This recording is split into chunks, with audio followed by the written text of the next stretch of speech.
The truth is, you're not suffering from life itself. You're suffering from your resistance to it. That quiet, invisible war you wage against your own experiences, your emotions, your story. That's the real source of your pain. You believe it's the heartbreak, the betrayal, the disappointment that hurts you. But look deeper. Those moments have already passed, yet something in you clings to them, replays them, and resists their reality. That's what suffering is, resistance. And that resistance is not strength, it's fear. It's fear pretending to be protection. Life doesn't ask you to like what happens, it asks you to see it, to be with it. When you suppress, deny, or judge your experience, you create a prison inside yourself. Every time you say this shouldn't have happened, you're declaring war against what already is. You're holding on to the idea that life owes you something different than what it's giving you. And that gap between what is and what you think should be, that's where suffering lives. So much of our inner torment is not from events themselves, but from our refusal to accept them. You say, "Why me?" as though pain chose the wrong person. You say, "I can't live with this." And in that very sentence, you cut yourself off from the one truth that would set you free, that you already are living with it. You are surviving what you said you couldn't. You are breathing through what once felt unbearable. The pain is not the enemy. Your resistance to it is. But here's the paradox. What we resist persists. It doesn't go away because you bury it under distraction, busyness, or denial. It doesn't dissolve just because you avoid thinking about it. In fact, it grows in the dark. The more you run from it, the more power it gains. Like a shadow, it follows you. Like a wound left untended, it festers. You carry it into your relationships, your decisions, and it keeps hurting, not because life is cruel, but because you haven't stopped resisting long enough to listen to what it wants to show you. You don't need to escape your pain. You need to allow it. Not indulge in it, not wallow in it, but be present with it. Let it rise, let it speak, let it burn. You will not die. You may tremble, you may weep, you may scream, but you will not die. You will be emptied. And in that emptiness, you will feel something else rising. Clarity. Clarity comes not when you understand the whole picture, but when you stop blocking the view. And when resistance drops, truth rushes in. The reason suffering feels endless is because resistance creates time. You stretch the moment, you replay it. You rehearse arguments, rethink decisions, recreate the scene in your head 1,000 ways.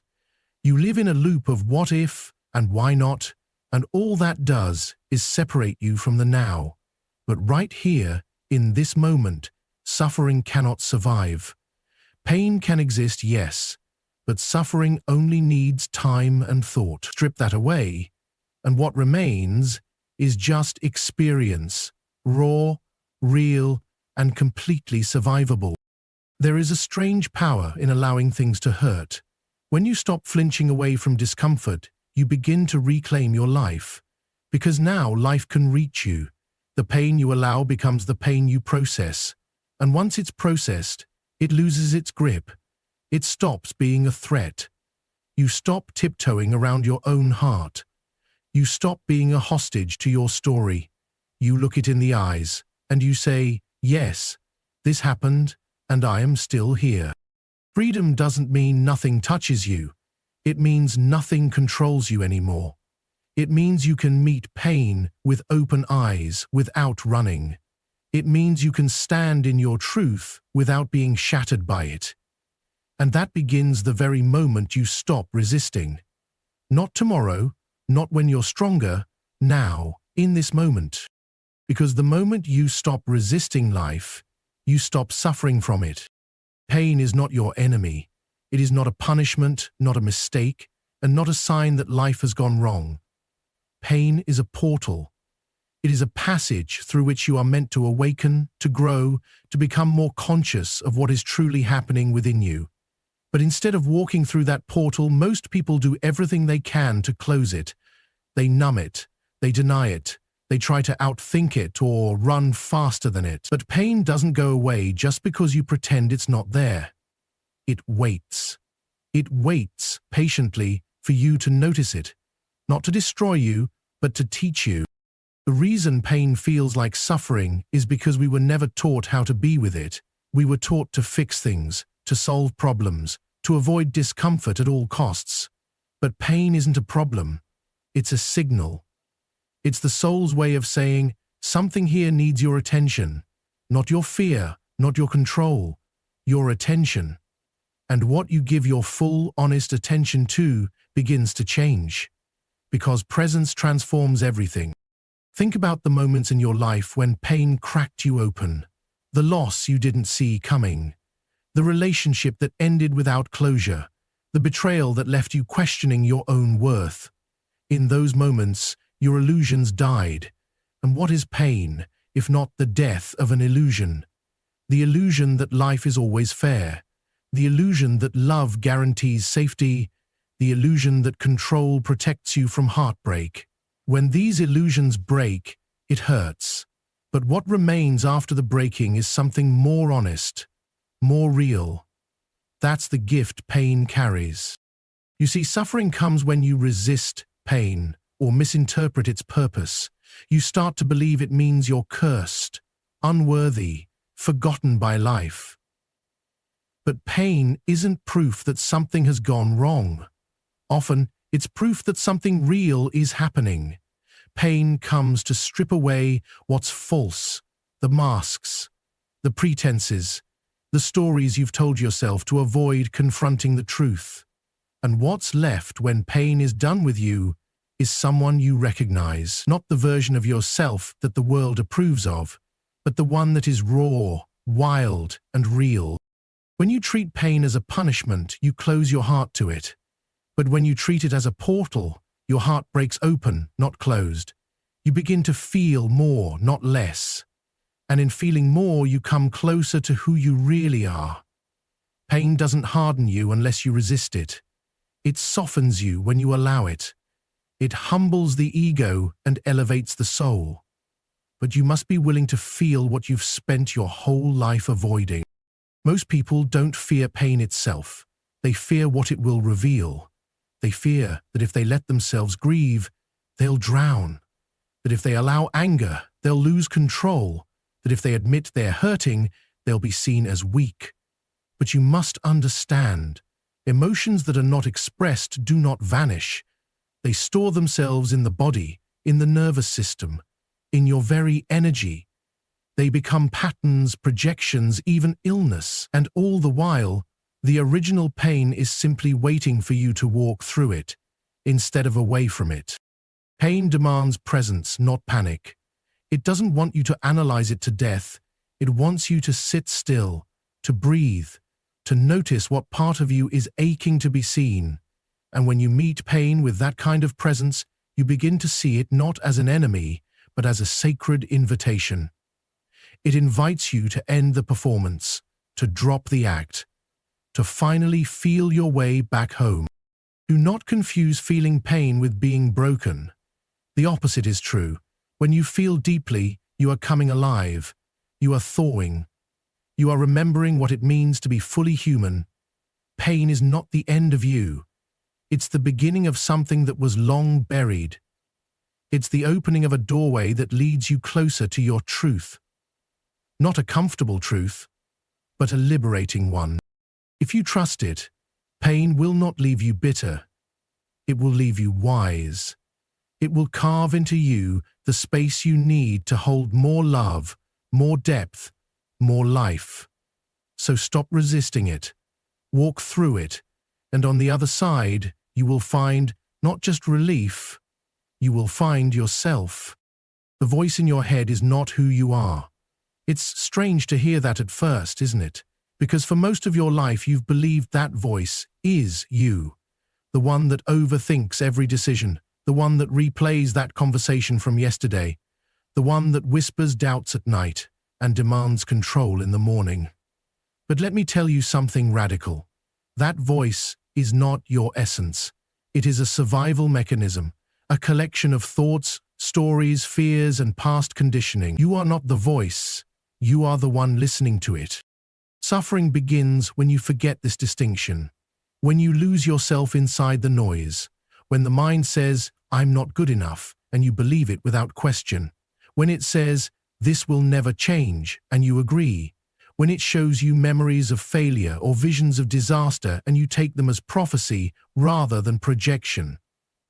The voice is loud, persuasive, and repetitive, but repetition doesn't make it truth. It only makes it familiar, and you've confused familiarity with identity. If you close your eyes and observe, you'll notice something. Thoughts arise without effort. They pass through your awareness like clouds moving across the sky. Some are subtle, others intense. Some speak in fear, others in longing. But none of them are you. You are the sky, the space that holds the thoughts, not the thoughts themselves. And the moment you realize this, something incredible happens. You create space between the thought and the reaction. You are no longer a puppet pulled by the strings of your mind. You become the witness. The witness is powerful. It doesn't argue with thoughts. It doesn't suppress them or try to replace them with positive thinking. It simply sees, and in that seeing there is freedom. You start to notice patterns without being trapped by them. You hear the voice say, "They don't love you," and instead of spiraling, you observe. Interesting. There's that story again. You hear the voice say, "You're going to fail," and you feel the old fear rise, but now, instead of believing it blindly, you pause, you breathe, you watch, and just like that, you've taken your power back. The mind's voice isn't malicious. It's afraid. It was built to protect you. It learned from pain. It memorized the rules of a world that once hurt you and now tries to keep you safe by warning you, judging you, controlling everything. But protection is not the same as truth, and safety is not the same as peace. What kept you safe before may now be keeping you small. You suffer because you believe that every thought that appears is real, and worse, that it defines you. But a thought can't define you, any more than a shadow can define the sun. Who you truly are is deeper than any narrative, stronger than any fear, and older than any story your mind tells. That deep presence in you, the one aware of all experience without being consumed by it, that is your home. And when you live from that place, life changes. You stop needing the mind to constantly analyze, compare, predict, and defend. You start trusting something quieter, something still. You start noticing beauty again, feeling joy for no reason, letting go without demanding an explanation. And that isn't because your mind stopped talking. It's because you stopped believing everything it said. Do not wait for the voice to disappear. It won't. But its power over you will. Because it is not the voice that causes suffering. It's your identification with it. The moment you remember that you are the awareness behind the voice, not the voice itself, suffering loses its grip. You don't have to silence your thoughts to find peace. You only need to stop mistaking them for who you are. There's a constant tension within you, a pull in two directions. One part of you is always trying to control, to plan, to figure everything out. It needs to know what's coming next. It needs a reason for everything that's happened. And it clings tightly to outcomes. That's the ego. It doesn't mean arrogance, not in the way most people think. It's simply the part of you that believes survival depends on control. It's the voice that says, if I don't hold everything together, it will all fall apart. And it believes that, deeply. But then there's the other part of you, quieter, more patient.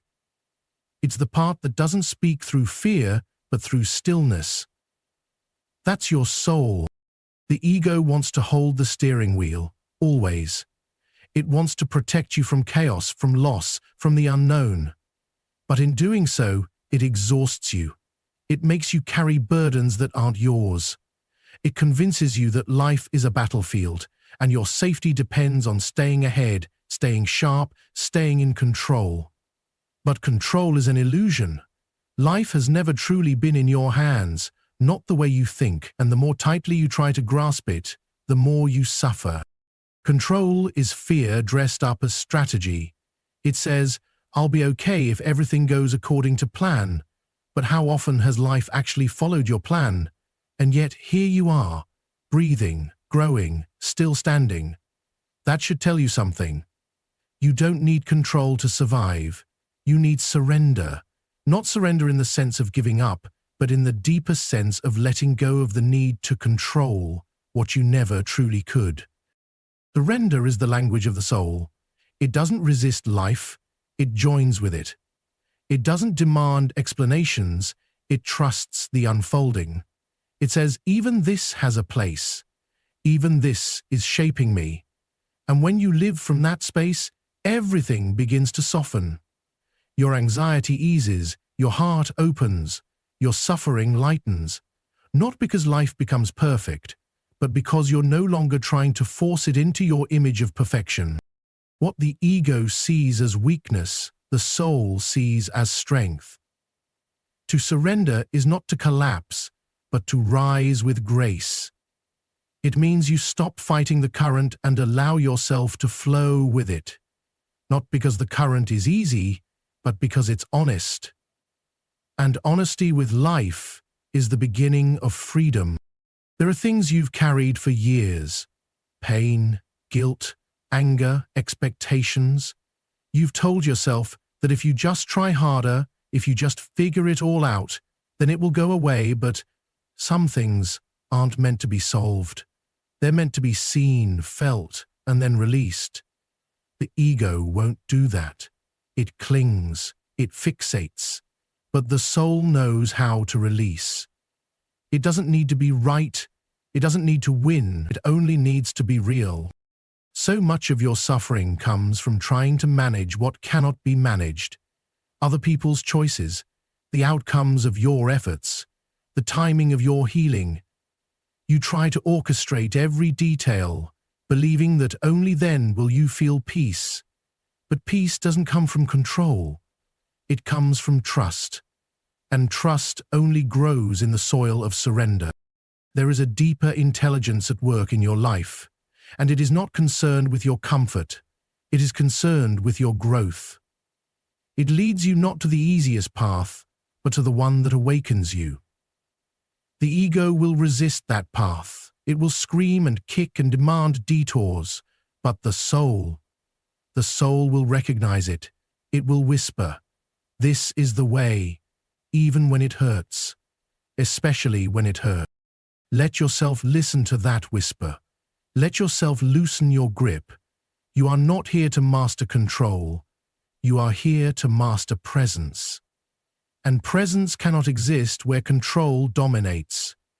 Presence requires surrender. And in surrender, you begin to feel life again, not as something to be fixed, but as something to be experienced fully. When you finally let go of the need to control, you don't lose your power, you find it. There is a strange kind of pain that comes not from what's happened to you, but from everything you've never let yourself feel. You push things down because it seems easier. You smile when you're breaking. You distract yourself when the silence gets too loud. You tell yourself to move on before you've even had a chance to acknowledge what you're moving on from, and all the while, emotion collects in the dark corners of your being like dust, thick, invisible, and heavy. What you suppress doesn't disappear. It waits. It waits for quiet moments, for triggers, for vulnerability. It waits for your guard to drop. And then, when it rises, it doesn't ask for permission. It comes suddenly, maybe as anxiety, maybe as exhaustion, maybe as that strange emptiness you can't explain. But its purpose is always the same, to be felt, to be acknowledged, to be allowed. We have become so afraid of our own depth that we've built entire lives around distraction. We scroll, we chase, we numb, we perform, all to avoid the very thing that would heal us, presence with our own inner world. We fear that if we feel everything we've been avoiding will fall apart. But the truth is, what we fear will destroy us is what will actually free us. Emotion, when denied, becomes toxic, but emotion, when felt fully, becomes clarity, it becomes movement, it becomes truth. Your emotional body is not a weakness, it is wisdom. Every uncried tear, every unspoken grief, every ignored longing, it all speaks, not in words, but in sensation, in patterns, in habits you can't seem to break, in the way you close off from love, in the way you sabotage peace, in the way you rush to fix others but can't sit quietly with yourself. That's not personality. That's pain asking to be seen. There's a deep intelligence in emotion. Sadness isn't just heaviness. It's revealing what mattered. Anger isn't just fire. It's showing you what boundary was crossed. Fear isn't just panic. It's pointing to what still feels unsafe inside you. But you can't receive that wisdom unless you slow down enough to listen. Not analyze, not judge, just listen. When emotion arises, it is not your job to fix it or make sense of it. It is your job to feel it without collapsing into it, to be with it without identifying as it. I feel sad is very different from I am sad. One is a passing cloud, the other is a self-definition. You are not your emotions. But your emotions are sacred messengers, and when you ignore them, you lose touch with a part of your soul. So many people live in emotional exile, not because they lack feeling, but because they were taught to fear it. Maybe you were told crying was weakness. Maybe you learned that anger made you unlovable. Maybe your vulnerability was met with silence or punishment. And so you adapted, you hardened, you disconnected. But now, in this moment, you get to choose differently. You get to return to yourself. Let your body feel what it feels. Let your breath carry the weight without needing to name it. Let the tears fall when they need to. Emotion moves through you when you stop resisting it. It's like water. It wants to flow.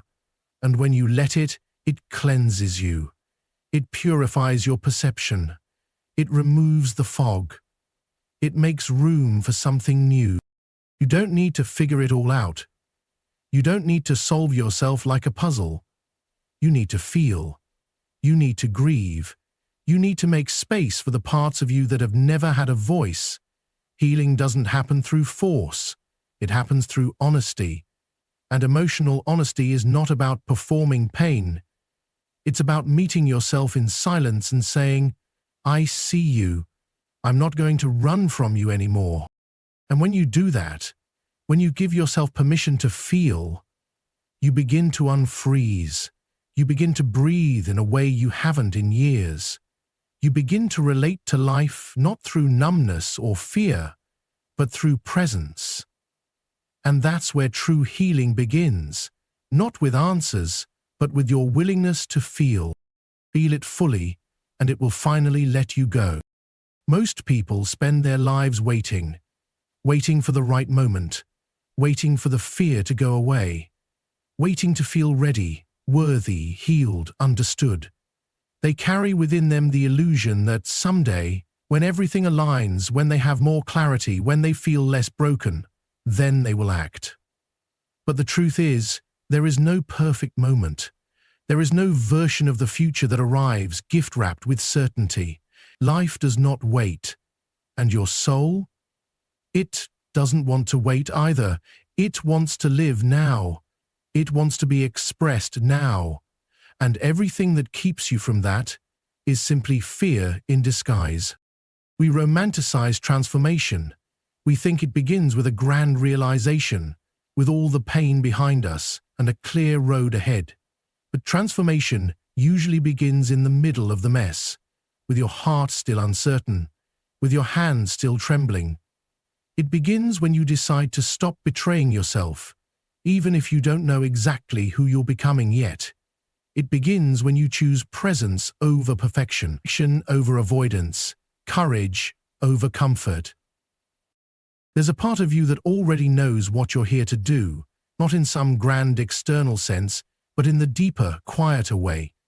It knows what you're meant to say no to. It knows what no longer feels aligned. It knows the people, the places, the habits that drain you, and it's been trying to speak to you, not through pressure, but through discomfort, not through logic, but through longing. But as long as you keep waiting for the right conditions, you delay your own becoming. Healing is not passive. It doesn't happen just because time passes. It happens when you participate in your own evolution, when you choose to show up differently, when you break a pattern even if it makes your voice shake, when you love yourself enough to stop shrinking to fit into spaces that no longer honor you. That is what it means to step into the life you were meant to live. Not one that looks perfect from the outside, but one that feels honest from the inside. You are not here to remain hidden behind stories of unworthiness. You are not here to keep rehearsing your limitations. You are here to embody your soul in this moment. Not someday, but now. That doesn't mean you won't feel fear. It means you move forward with the fear. Because courage isn't the absence of fear. It's the refusal to let fear make your decisions. There will never be a version of you that doesn't feel doubt from time to time. There will never be a path that guarantees safety at every turn. But that's not the point of this life. The point is not safety, it's depth, it's growth. It's the raw beauty of becoming. And you cannot become who you truly are by standing still in a life that no longer reflects you. You must be willing to risk your comfort in service of your truth. You may feel like you don't know where to begin, but the beginning is always the same. You begin where you are, with the choices in front of you, with the voice within you, with the whisper that says, "There's more for you than this." And when you listen to that voice, when you finally stop waiting, you begin to remember. You begin to feel alive in a way you forgot was possible. Your life will not shift because you waited long enough. It will shift because you chose. You chose to say yes to the inner call. You chose to trust yourself even when you felt unsure.